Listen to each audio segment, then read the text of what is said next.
O Mundo às Avessas é um dos topoi elencados por Curcio em seu Literatura Europeia e Idade Média Latina. Instigado pela obra de Curtius, Sigismundo Spina, que foi meu querido professor de literatura portuguesa na USP e parceiro do nosso confrade Evanildo Bechara em empreitadas filológicas e camonianas, retomou a matéria. Prosseguiu na análise do topos do mundo subvertido, com o lastro da sua erudição de medievalista e com seu olhar de cultor da literatura portuguesa. Com o aprimorado desse olhar, identificou na obra de Curtius uma lacuna que cabia resgatar de quem não invocou o testemunho precioso da poesia lírica dos cancioneiros medievais luso-galegos. Spina destaca a importância literária desse legado, com a exemplificação dos poetas trovadores que estão na origem da nossa língua, e indica que o tema do mundo subvertido se mantém vivo na poesia quinhentista e seiscentista. Em Gil Vicente, no Alto Pastoril Português, lê-se, aspas, mas o mundo é já desgorgomelado, tudo bem se vai o fundo, fecha aspas. Desgorgomelado tem a acepção de degolado, decapitado na lição de Tessier. Assim como dedicado cultor de Gil Vicente.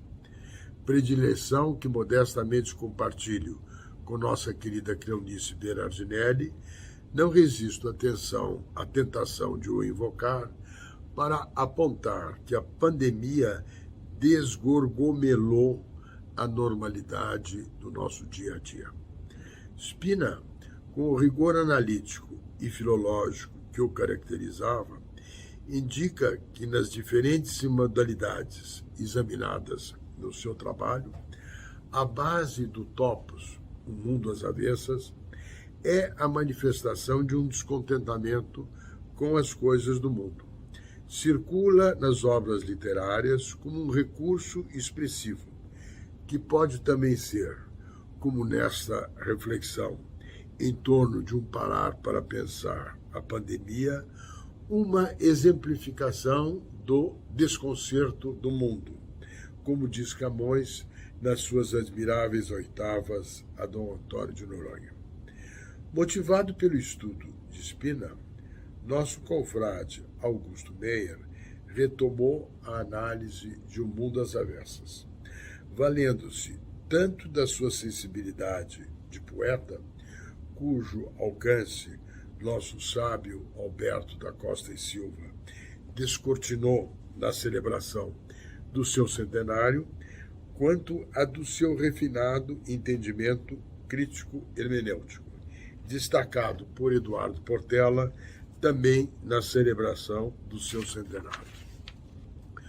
O texto de Augusto Meyer está inserido no seu Camões, o Bruxo e outros estudos, cabendo lembrar, nesse livro, a finura analítica da sua exegese camoniana.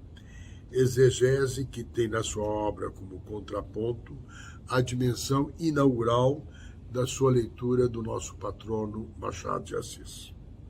Augusto Meyer era um conhecedor da poesia e da prosa dos pagos. Nelas encontrou estímulo para o seu território lírico. Assim, inicia o seu estudo apresentando a presença do topos, do mundo às avessas, numa glosa de Pedro Canga, que integra o cancioneiro gaúcho. Dá sequência ao seu estudo com o domínio que tinha da literatura portuguesa, evocando o soneto de Dom Francisco Manuel de Melo, que se inicia com, aspas, onde me acolherá, fecha aspas, e termina com, aspas, tudo vai pela terra derramada, fecha aspas, exemplifica a presença do topos com o seu abrangente conhecimento do repertório da literatura comparada e indica as afinidades do antigo topos com a poesia do surrealismo. Em síntese, para Augusto Meyer, alinhado com Spina, o mundo às avessas é um recurso expressivo que abre caminho para a crítica da desordem social, da corrupção, de um estado lamentável de coisas que provoca a indignação. É ela que me move nas considerações que se seguem.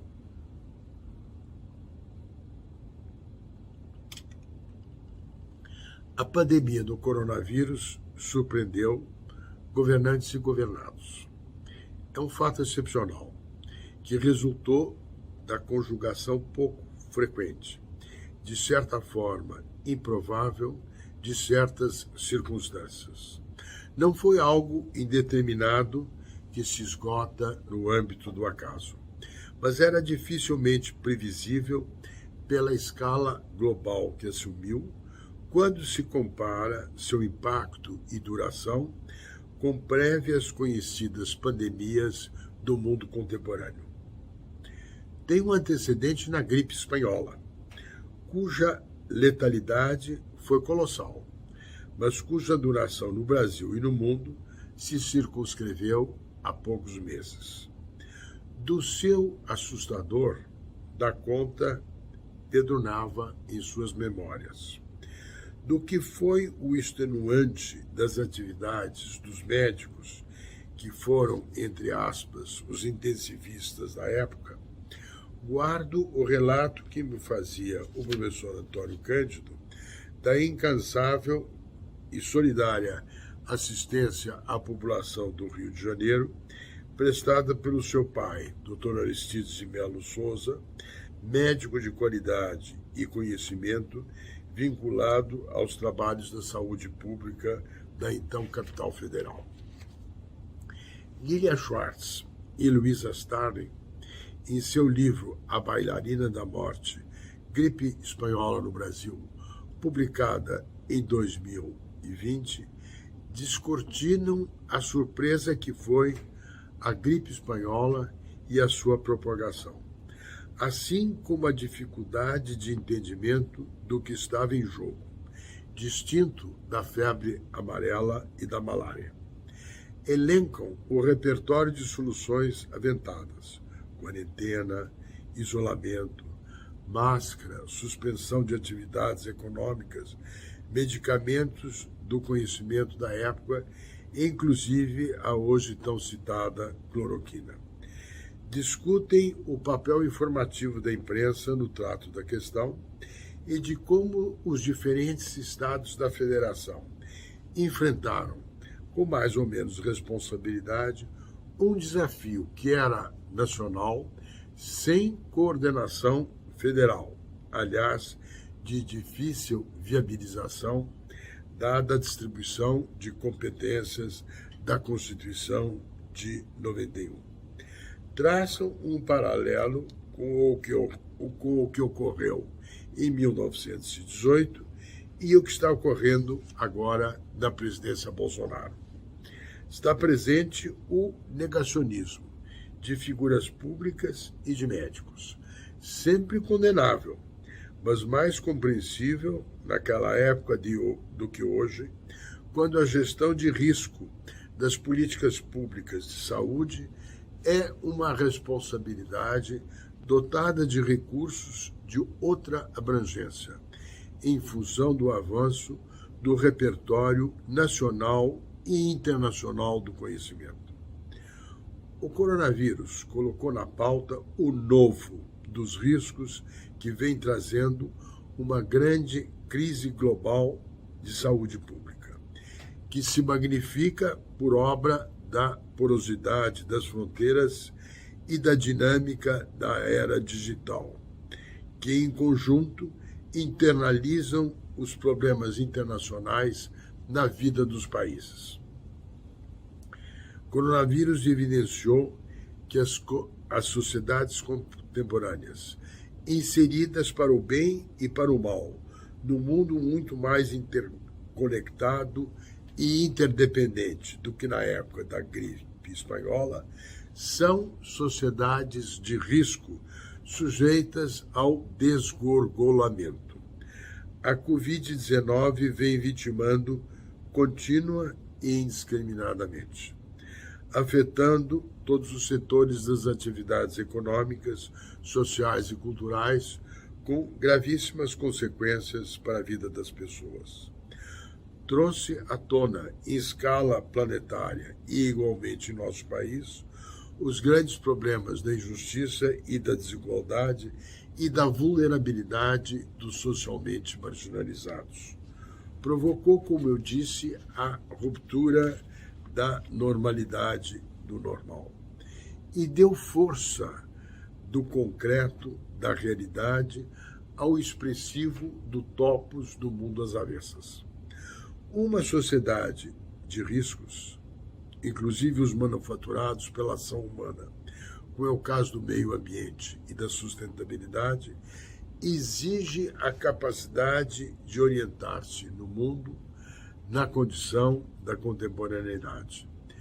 Pressupõe, na condução das políticas públicas, a responsabilidade da gestão de risco, como é o caso em matéria de política externa da diplomacia das vacinas. Num mundo caracterizado pela velocidade dos processos, com a qual a cultura científica da pesquisa básica e aplicada expande as fronteiras do conhecimento, a gestão de riscos transcende o clássico standard da prudência. Requer a presença do papel fundamental da ciência e do conhecimento, e dos seus valores de racionalidade e transparência, para identificar apropriadamente os riscos, mitigá-los e controlá-los.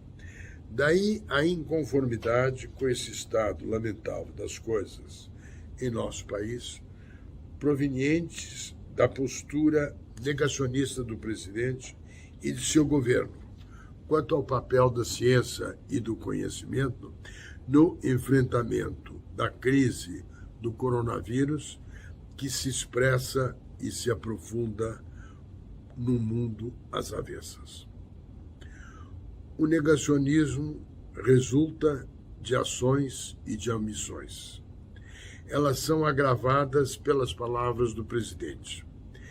Essas ignoram o proceder com a dignidade e o decoro do cargo, que é o standard da conduta presidencial lícita prevista na Lei 1079, de 10 de abril de 1950.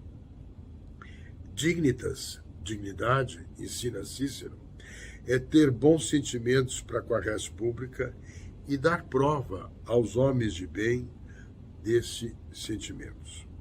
Decoro, que como dignidade provém do latim decet, o que convém, o que é apropriado, manifesta-se pela compostura no exercício da função pública.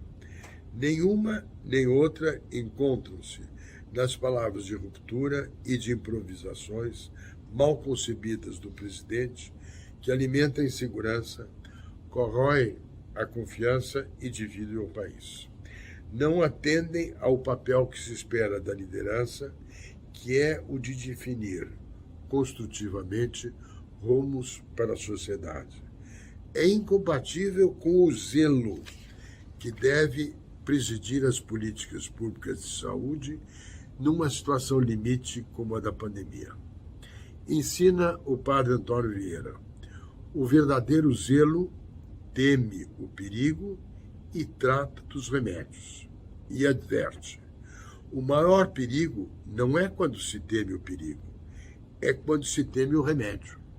Os remédios são aqueles que o estágio atual do conhecimento e da ciência, validados pelos pesquisadores nacionais e internacionais, indicam em matéria de contenção e mitigação dos riscos da pandemia. Entre eles, vacina e o seu papel imunizador, máscaras, isolamento social, administração da sobrecarga dos cuidados hospitalares a serem implantados sem atropelos e desvios de qualquer natureza e sem o ímpeto desagregador das competências concorrentes da União, dos Estados e dos municípios. O presidente ignora a advertência do padre Antônio Vieira. Teme o perigo e, com a opacidade intencional da consciência, ignora os remédios. Desse modo, vai prolongando o mal-estar cotidiano do nosso mundo às avessas.